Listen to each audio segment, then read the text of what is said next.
before we hop into these. So, We can hello, go ahead and start. and welcome to the 8th episode of the SkillShine25 podcast. My name is Veer, a local high schooler, and I'm joined by my friend Varn.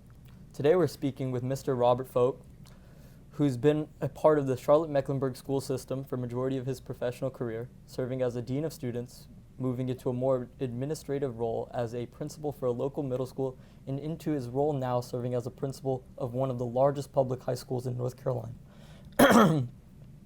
Mr. Folk, thank you so much for joining us today. We'll let you introduce yourself. Well, I'm very happy to be here and help you with your interest in your tasks in this podcast. I'm Robert Folk. I've been in education my whole career since college, which is like about 34 years now. Wow. It's been a while. And I've learned a lot. So I'm just very happy to be part of this. Oh, amazing. So just going ahead to start off, you've been in the CMS system for a while now, from going from dean to the principal. So what inspired you to pursue a career in education? Because as you said, you've done Right. this So I since taught, after college. if you go way back in time, I taught for a few years. And then I worked in dropout prevention as a coordinator of community services. So my education career has not been as straightforward as some. I actually have always worked in the schools, and I've always worked in CMS, but I taught. I was a coordinator of community services for students that were headed to drop out of school or had dropped out of school, trying to help them complete school and get their high school diploma. And I did that for about 6 years. I was a community relations director for Communities in Schools, which is an organization that works in the schools, for about a year or two. And I then went to graduate school because I got interested in administration, and then ended up out of graduate school like a dean of students at Myers Park High School, weird enough. Okay. I was here in about 1999. Wow. And from here went to Alexander Graham Middle School as an assistant principal, Coolwood Middle School as a principal, back to Alexander Graham Middle School as a principal, and now at Myers Park for 4 years, maybe my 5th year as principal. Wow. So there's my little short career in education. But your question was, what inspired me to go into education? I come from a family of educators. Oh, okay. So when you think of people's careers and their interests, there's always an influence based on what they know from their family. Either a parent or an uncle or aunt or other relative, or somebody they just close to them. They kind of know about that person and what they do for a living, right? Right. And so in my case, both my parents were educators, and then I had some grandparents and aunts and uncles that were educators. So I kind of fell into it by their example. I went to college to study science and biology. Really? I was interested in life science and more naturalistic science.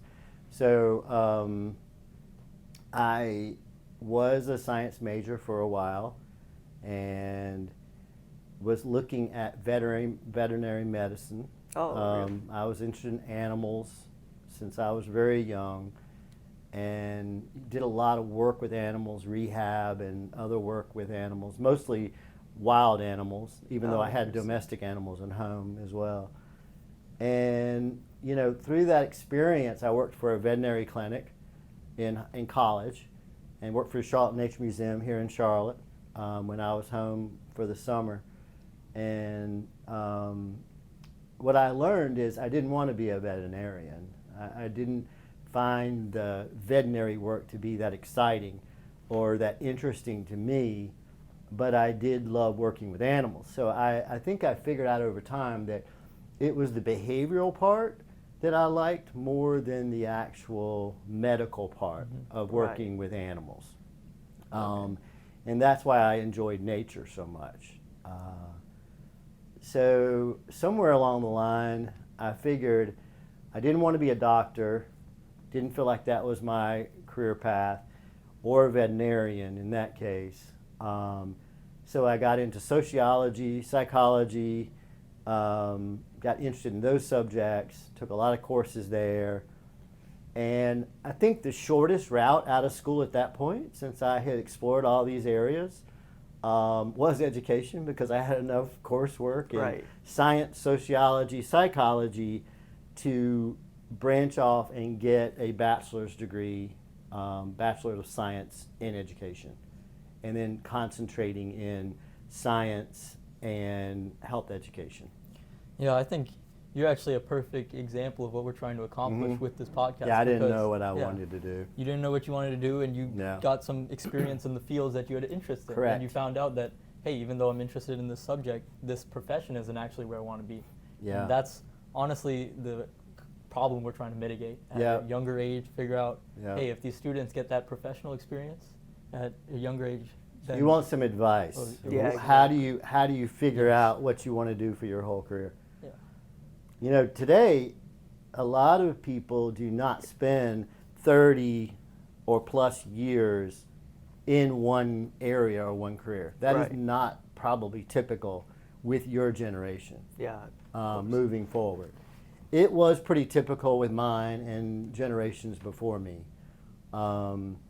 I think that's just part of our workforce development today, and, you know, a lot more open communication through social media and through internet, and a variety of work today that was different from years past. The advice I would give is, one, if you're interested in something, find ways to explore it, like I did. I was interested in veterinary medicine, so I went and worked for a veterinarian. And figured out it was interesting, and I enjoyed part of the medical part of that, but I also realized I didn't want to spend every day, you know, treating animals. But I had to do it to know it. And I did the same with working for the Nature Museum, Discovery Place, Science Museum in Charlotte. What I figured out is I was good at teaching. I was good at like doing demonstrations for the public. I loved actually teaching the public about things I knew about nature and what a naturalist does in the field, in the wild. I would do tours. So I kind of explored enough to figure out what I was good at, and then that's kind of where I ended up. I think you make a very important point about like reaching out to opportunities that interest you and actually doing them, because a lot of students today, they just like think they want, they have one path, they go to college and then they're going to do this certain job. But as you said, using these opportunities outside of like school and stuff, and like working at Discovery Place, helped you learn that maybe you can shift your focus and using your specializations to become in this field today. So. Yeah. I mean, I think it's part of figuring out what is going to make you happy. There's so many opportunities in the workplace today that I feel like everyone should have a job that fulfills them in some way. And it may not start out that way. But the goal would be to find that job, right? Or that passion, whether it is, you know, even whether it's paid or not, whatever that passion is. My other thing I would advise would be, you really need to know yourself. So the opportunity to take like a career inventory, which we actually give here at Myers Park. So if any student is interested in a career inventory here, we can sit down and they can do it electronically. And what it does is it pushes out different career connections based on the answers to questions. So it profiles you in some way. But at least it gives you areas that you might be best suited based on the way you answer questions. Naviance, y'all both be using Naviance probably. Right. And Naviance has a career inventory built in. A lot of students don't even use it, but it's there, and you can use that to explore areas that you might be suited for. So I would highly encourage people to get to know yourself better, interpersonally, but also career-wise. And it's great to hear that we're starting to have more of these tools accessible to us today, because a lot of students, they kind of wonder, like, how would I even get started? If I want to do something, like, how would I get there? Sit them down with a computer and Naviance and say, fill this out. Yep. Wow, that's definitely amazing. But somebody sometimes has to do that, right? Like, yeah, exactly. I don't know if people are going to do that on their own. You haven't done it. Have you? I've done the surveys. Have you in Naviance? I think, well, because they were required. Good for you. That's awesome. Sure. I'm not picking on you. I'm just saying it's just not common for people Right. to actually dig that Yeah. deep. And I think that's what y'all are trying to accomplish here, is trying to get people to dig a little deeper into Exactly. themselves and into their interests to figure out what they want to do. Yeah. You know, y'all might want to be podcast professionals one day. Maybe, honestly. Yeah. Who knows? Switching gears a little bit, as a principal of one of the largest high schools in North Carolina, what does a typical day actually look like for you? You know, it varies. I've been watching The Pit. Have you watched The Pit? So my dad's an ER doctor. Does So he like it? He loves the show. He's like, oh, this is so realistic. Is it? And Is it really? Because it's kind of crazy. no, he'll get out of his chair and he'll say, he'll pause the show and Yeah. he'll call out the symptoms. Oh, I He'll love that. Enjoy it when he gets it correct. See, he and I would get along great, because I would love that, to hear all that. See, I told you, I like the science. I like the medical science. I like everything about that. The reason I bring that up is my day can be very much like The Pit, but we're not treating people medically, you know. So obviously not the guts and the gore and the, you know, all the craziness that goes on with people coming in trauma with medical situations. But the fast-paced, you know, kind of making decisions quickly can be my day. Now, every day, no. Like your dad would say. That probably doesn't happen every day at the ER.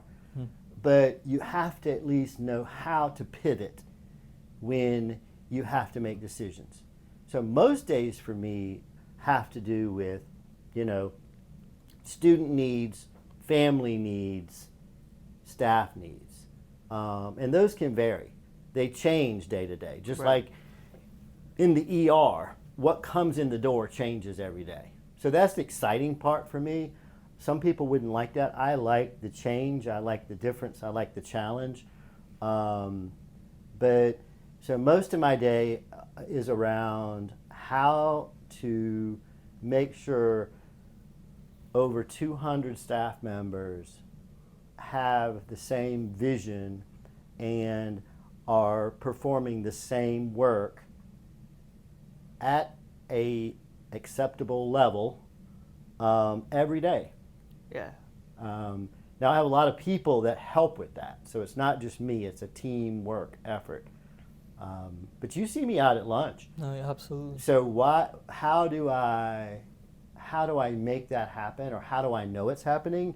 Well, that's why I come to lunch, because I know it through y'all.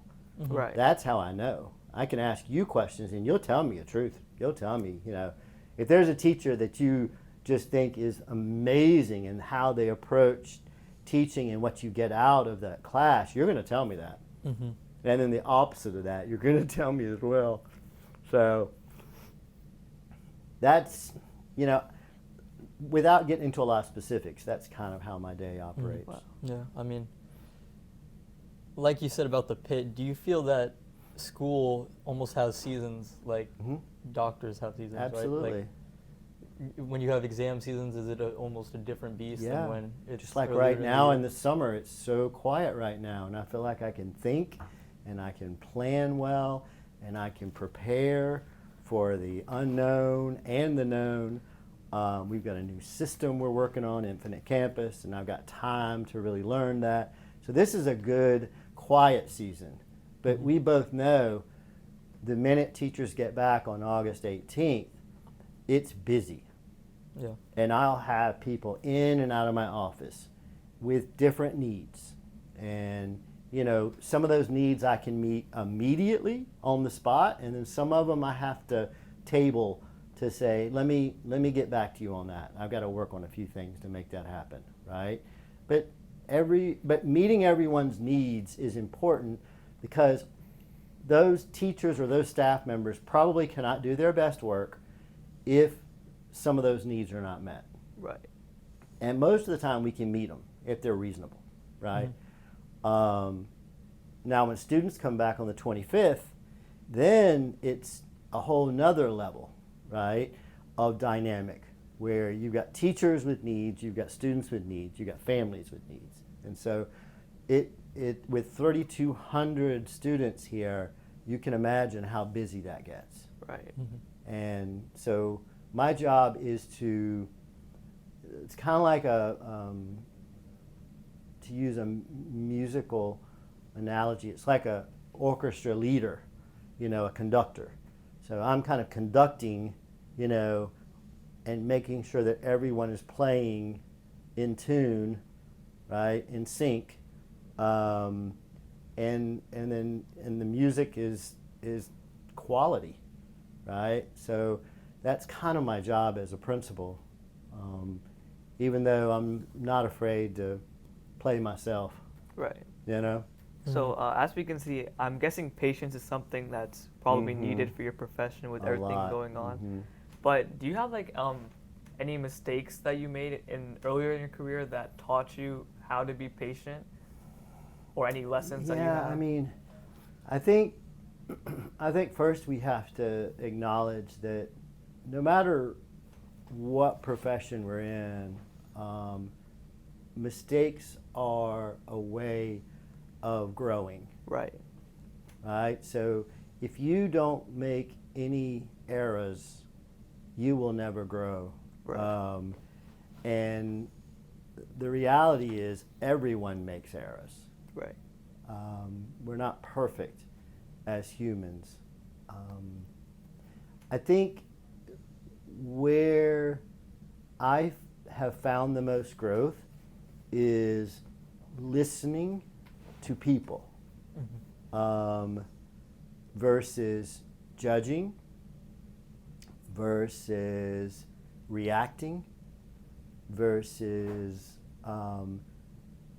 giving an answer. Right. Right?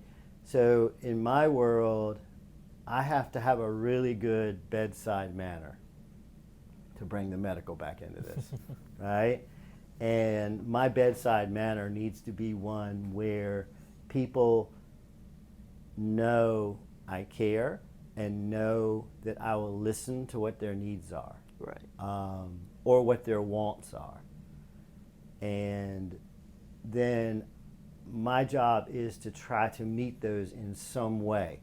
Now, does that mean we let everyone decide what they want and what they get? No. There has to be some platform, and you know, there's some scale for what is balanced, Right. and what is not. And sometimes I have to make those hard decisions, but I do my best to meet someone where they are and find common ground. Right. Okay. So basically, you're saying compromise if you're not able to get like the entire thing. If the compromise is possible, Right. and it still falls within a consistent, you know, process and fairness for everyone we make decisions for, then yes. Right. There compromise is not always a bad thing. It can be a good thing. Right. And I you feel just like a have lot to- of people forget that too, because first they may say like a mistake as like discouraging, so they may not pursue like whatever they're doing. Correct. And then they may see like compromise as like, well, I didn't get what I wanted, so why should I continue? But as you said, mistakes help us grow, and compromise can still push us in the same direction. So Yeah. I think it's very important that people remember those two values. Yeah, yeah. Listening to others is a hard skill. Right. Truly listening to others. I think we all need to learn more of that, and I think I still can grow in that area. I mean, I think there are times where I've had a lot of experience, so if you describe something to me, I may have an answer in my head, and instead of just telling you the answer and Right. saying, get out, that's it, this is your answer, goodbye. Right. It's more about, okay, talk to me more about that, and Yeah. letting you come up with the answer versus me telling you the answer. Does Wow. that make sense? Yeah, that And, does for and sure. I think that Parents are really bad about that, and I'm going to speak for myself because I can be bad about that too. But you know, sometimes as parents, we get impatient to the point where I know the answer. Right. I've been there. I've done that. But instead of telling someone that, sometimes it's better to lead them in that direction and let them figure that out on their own.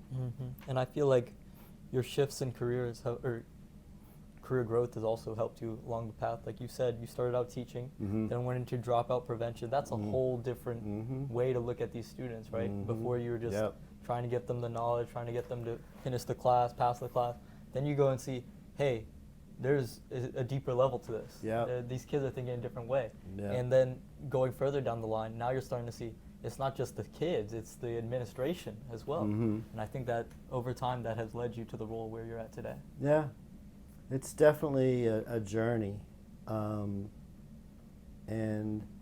I wish I knew, people say this all the time, it's true though. When I was, 22, 23 years old, I wish I knew everything I know now. Yeah. So I think part of what I enjoy about my job is I try to share what I know now with people that are a lot younger. Right. Now, does it register? Not always. Yeah, and it probably may not not be sometimes. them. But at least it makes me feel better. Hey, at least I shared my knowledge of the world, Because also- I wish I'd have known that when I was their age. And you also you never know, something like you might say might pick up with just one person, but even impacting like one person means that you impacted someone, I agree. so.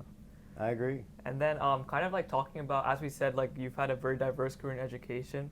So is there like one student or moment from like your past so far that's stuck with you today as your outlook as a leader? Yeah, there's just many. Right. Not one, but many. And the thing is, every student, we just had graduation in June, and it's probably my highlight of the year. Little nerve-wracking to get there, and to be on stage and give a speech in front of 6,500 people. It can be a little intimidating. I've kind of gotten used to it now, so I don't get as nervous. But I will say, the whole experience itself can be a little nerve-wracking, because if something goes wrong, you're the person they're going to point at. You're the person they're going to be like, oh, he should have done this, or he should have made these provisions. You know what I mean? Like, it's going to be me. So that part's a little overwhelming at times. I will say though, the highlight is every student that walks across that stage to get a piece of paper, a diploma. It means something to them. Right. So I really am motivated by looking at their faces and knowing them along the way. Right. Now, we had like over 800 graduates. Do I know everyone personally? I don't. Yeah. I don't. It'd be hard to, in reality. I wish I could, but it's just not possible. Yeah. But I know faces, and some of them I have gotten to know. Right. And interesting enough, some of them I got to know not because they were the valedictorian or salutatorian, or they, were the president of this club, or they were an SGA. Some of them I got to know because they made mistakes. Wow. That we talked about, right? Yes. And some mistakes were pretty bad mistakes. Yeah. Okay. But you know what? On that day, at that time, they're receiving the same diploma. They're walking across the same stage as everyone else. So as long as I treat them equally to everyone else, then I feel like it's been a success story for them and everyone to get to that point in their life. So, and I think we sometimes forget that all of these students, they have a different path to graduation. So just remembering that everyone, not even just in education but in life, they have something different like going on, and just like remembering to be understanding of everyone can like help you for sure. You know what's interesting to me now in today's world, kind of your generation, if we call it that, there's so much pressure on y'all now to go to college, and certain colleges. I remember the pressure of going to college because it was kind of an expectation. There was just no expectation that I wouldn't go to college. Everybody did. But I didn't know where I was going. I was kind of lost. And today I feel for some of our seniors that, are caught in that trap of, I don't know what I'm doing. I don't know where I'm going. But someone's forcing me into this because it's a societal norm. Right? And I don't know where we're headed with that, because I worry about people being pushed into something they're not ready for, people being pushed into something that they don't really want. Yeah. Right. And I actually think that leads into the next question, which was, you've seen education evolve over the years. What's the biggest change you've noticed in how students learn today? It's the digital learning. It's everything being in a platform, online, the ability to learn that way and submit assignments and receive grades. I mean, we've moved so far away from paper and pencil work. Everything is digital, and a lot can be remote, as you know. Right. And then the introduction of AI is only in its infancy stages right now. Yep. Right. That's The limits of AI are just enormous. Exactly. And we'll see that in the next 10, 20 years come about. But that's the biggest difference in learning today. It's not as structured. No, and learning off a screen. It's definitely different, honestly, for sure, as we can all And if you think about it, it's really about how to access information. Right. And how to be really good at that than it is about learning all the information. And I think for teachers are having to really think differently about teaching and learning. What I don't like to see today in the classroom is a teacher standing up, presenting a PowerPoint, which happens a lot. Y'all know this. Yeah. And worse, reading stuff off the PowerPoint. Yeah. And if it's like factually based information, okay, fine. Give you some guided notes to study for that factual information that might show up on a test. But the reality is, why do we need to teach you all the factual information when you can literally, in 1 second, ask your phone and it'll tell you? I mean, we've moved away from that concept of education that you need to learn all these dates. Right. You don't need to learn all those dates. Dates don't really matter. The history behind the dates does matter, right? Right. So why we had certain things happen on these dates and how that impacted not just us locally, but how it impacted us globally. And then how does that compare or contrast to today's world? I mean, that's the kind of thinking we need to be doing, right? I agree. And your best teachers will do that. Yeah. Yeah, exactly. I think for sure, like teachers that go the extra mile and really try to help you understand the information more than just memorizing it. I feel like that's what really sticks with you in the classroom, more than just memorizing some things. Because obviously you might just forget the information later on. But Yeah. Yeah, I mean, it's the problem you see with a lot of math classes, right? It's a Yeah. building block. Yeah. You got to understand that lower building block. It can't just be regurgitation of information. Right. You got to understand it, and once you understand it, it starts to click. You almost gain that dopamine effect from understanding and solving the puzzle. You're like, Yeah. wow, I Yeah. get it. I Yeah, get it yeah. now. I'm Yeah. learning how Kind to of do makes this. it math a little more fun. I was not great at math, so math was not fun for me until now. All of a sudden, math's fun again. You know, Right.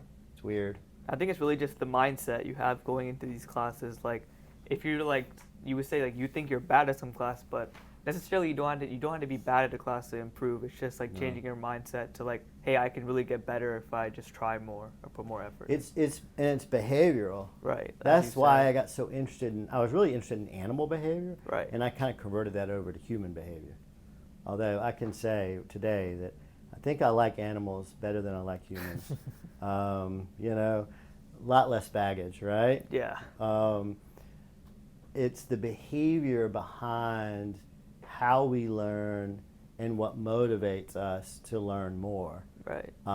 It's like it's like learning a game or a sport. Right. If someone is teaching you and they give you confidence, even when you're making mistakes, right? Right. You're more willing to try again and again and again to be competent at that Right. than if someone points out all the mistakes along the way. Right. Fair? Yeah, I definitely agree. agree. So do you think like having like a positive self view of yourself really plays into matter just in education and in life more than some people might think, or?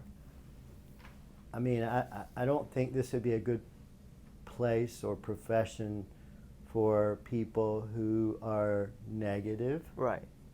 That just doesn't really make a Yeah, lot of that sense. definitely would not work. Or people that don't communicate well. Right. Education is a communication science, Yeah, for sure. As we can see. right? Yeah. And it does require some traits out of people to be really, really good at it. Right. You're almost like a performer on a stage when you're in front of a classroom. Right. And Actually, the I can see that. Better performer you are, the more the audience will like you, Yeah, I'd have to agree with that for sure. right? Yeah. So there's a little drama mixed in there, right? Yeah. If you're really good at it. Otherwise, if you're a boring performer, you're not funny, you know, you're kind of boring to watch. Right. Guess what? Class is going to be pretty boring. Yeah. Yep. That's interesting thing. So, if you could give your younger self one piece of advice before becoming a principal, what would it be?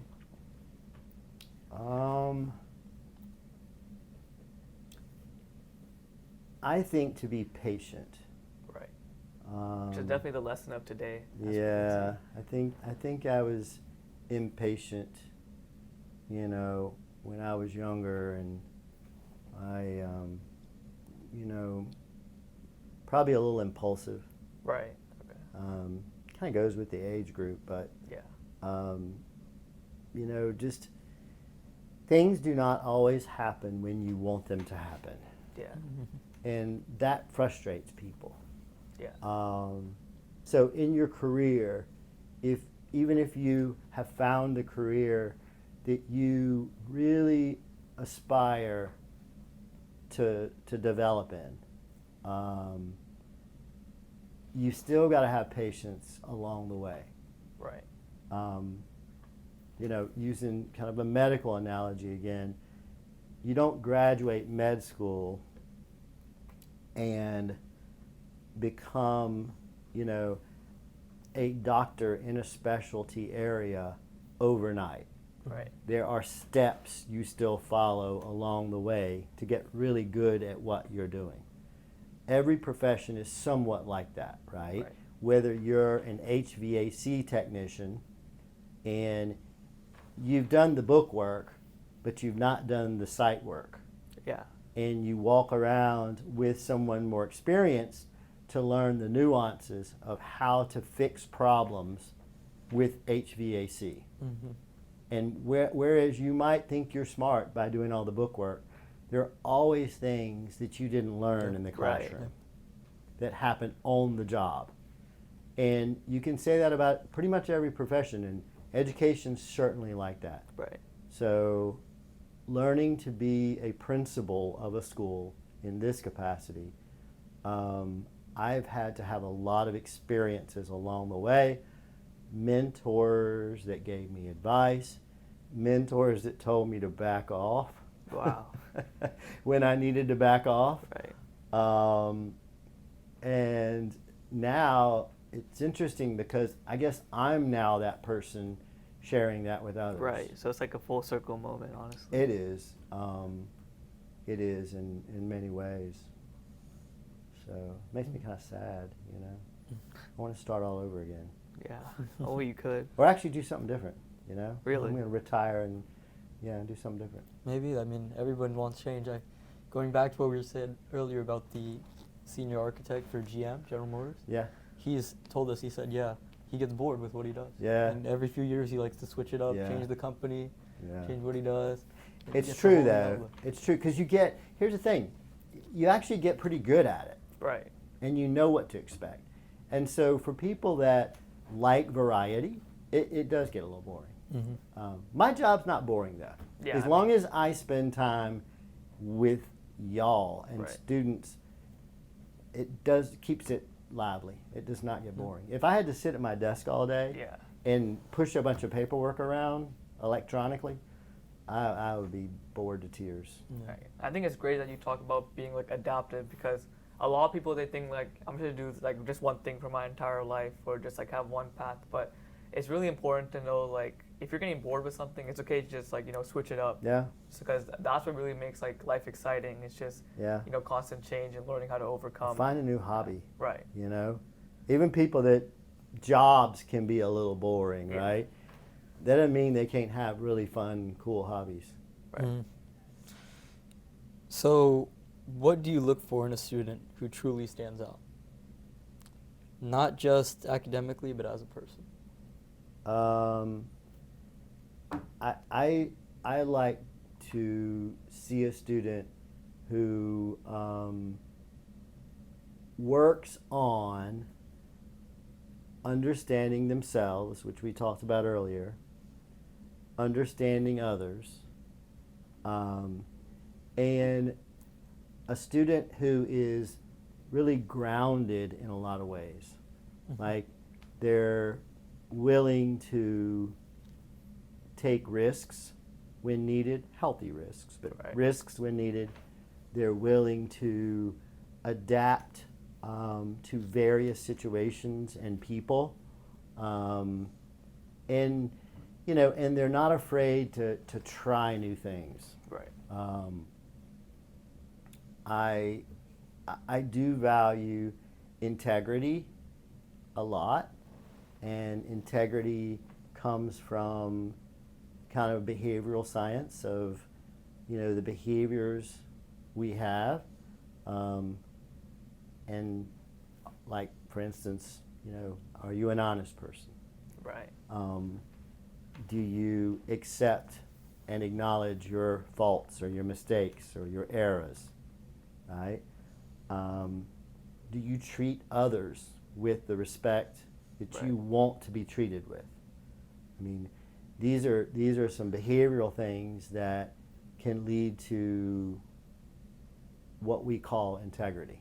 Right. Mm-hmm. Now, that's a whole lot of stuff I just named that makes you feel like someone has to be perfect in my world. Right. Well, that's That obviously is not absolutely not true at all. Right. I just want to see someone who's willing to embrace those things. Right. Mm-hmm.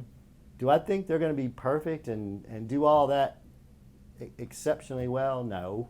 Why should they? Exactly. But someone's willing to embrace it and try to be a better human being. Remember I told you I like animals better than human beings Yeah. sometimes? Well, this is why. Human beings, because we're more advanced in many ways, have bad behaviors. Right. And I'm less tolerant of, when I say bad behaviors, what I mean is like just cruelty to others. Right. A lot of people And, forget that too. you know, anger and just issues of, you know, race and religion and just all of that, all those things.